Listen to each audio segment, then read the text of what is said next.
Salut, je m'appelle Phil. On m'a demandé de faire une vidéo pour conseiller un comics à un enfant, un adulte et à un fan de comics. Enfin, demander... Ils retiennent ma femme et mes enfants en otage. Si je fais pas cette vidéo, ils vont les relâcher. Espèce de monstre. Non mais je l'aime bien ma femme. Mais quand elle cuisine, il y a des mecs d'Al-Qaïda qui prennent des notes, c'est pas normal. Allez, on parle sérieusement maintenant. À un enfant, je lui conseillerais de ne pas s'approcher de moi. Je lui conseillerais un super-héros qu'il connaît déjà très certainement par d'autres médias, qui aurait son âge afin qu'il puisse s'identifier à lui, et qui aime l'action et l'humour pour rendre le récit rythmé et agréable. Je ne prends donc pas de risque en lui proposant Ultimate Spider-Man. Alors pourquoi Ultimate ? Parce qu'en fait c'est la mise à jour au début des années 2000 de ce héros Marvel, pour toucher un public plus jeune mais aussi plus large. Et donc le scénariste Brian Bendis et le dessinateur Mark Bagley recommencent tout à zéro. On oublie tout ce qui s'est passé ces 40 dernières années depuis que Stan Lee et Steve Ditko ont créé le personnage. Hop, à la poubelle. Et c'est parti pour de nouvelles aventures. Ah bah non, pas ça, à la poubelle. C'est classique, mais efficace. Là, j'ai en main la version kiosque de l'époque, mais vous le trouverez très facilement en librairie, il est régulièrement réédité.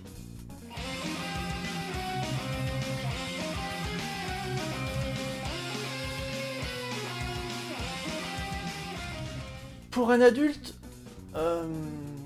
Alors on va dire un adulte intelligent. Enfin je veux dire ouvert et prêt à lire un comics, pas un type qui considère que c'est uniquement pour les gamins. Lui, t'auras beau lui filer tous les bouquins du monde, soit il les feuillettera à peine, soit il fera aucun effort pour rentrer dans l'histoire.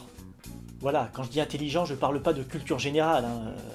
On s'en fout si le mec il sait pas où se trouve le Paraguay par exemple.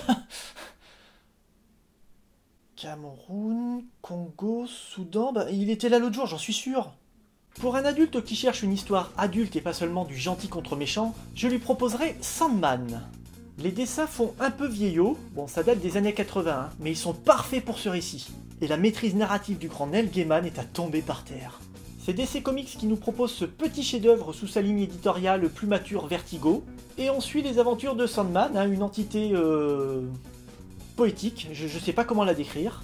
Entité qui a été capturée il y a très longtemps et qui, une fois libre, c'est-à-dire au début du comics, décide de partir à la recherche des artefacts qui lui redonneront toute sa puissance. C'est vraiment un beau voyage que nous proposent ces auteurs avec ce personnage ni gentil ni méchant, juste poétique. Une fois de plus, c'est un classique, donc ça se trouve facilement.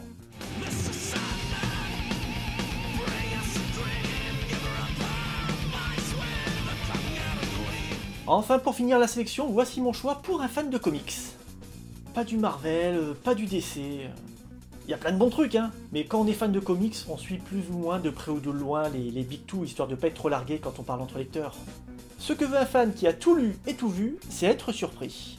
Et si en plus il y a des tonnes de références sur ce média qu'il connaît bien, les comics, alors là c'est le pompon. C'est pourquoi je proposerai Suprême d'Alan Moore. Une fois de plus, Monsieur Moore prend un sujet ultra bateau, le super-héros classique genre Superman, et transcende tout ça grâce à son génie. L'histoire parle en plus de voyage temporel, le sujet casse-gueule par excellence, ouais mais là je te parle d'Alan Moore, et les dessins typiques d'images des années 90, ce qui en temps normal pourrait être un défaut, servent justement à merveille les propos d'Alan Moore qui profitent des voyages temporels pour montrer l'évolution du comics dans le temps, que ce soit le scénario ou les dessins. Brillant. Juste brillant. C'est un peu plus chaud à trouver, mais vu que je m'adresse à un fan de comics, ça devrait pas poser de problème.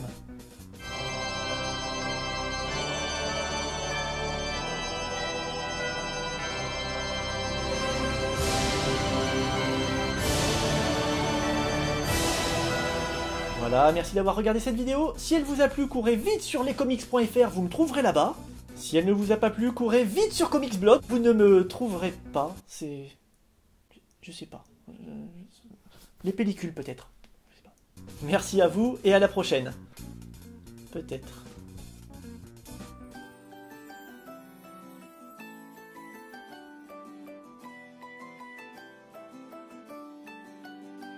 We wish you a Merry Christmas. We wish you a Merry Christmas. We wish you a Merry Christmas.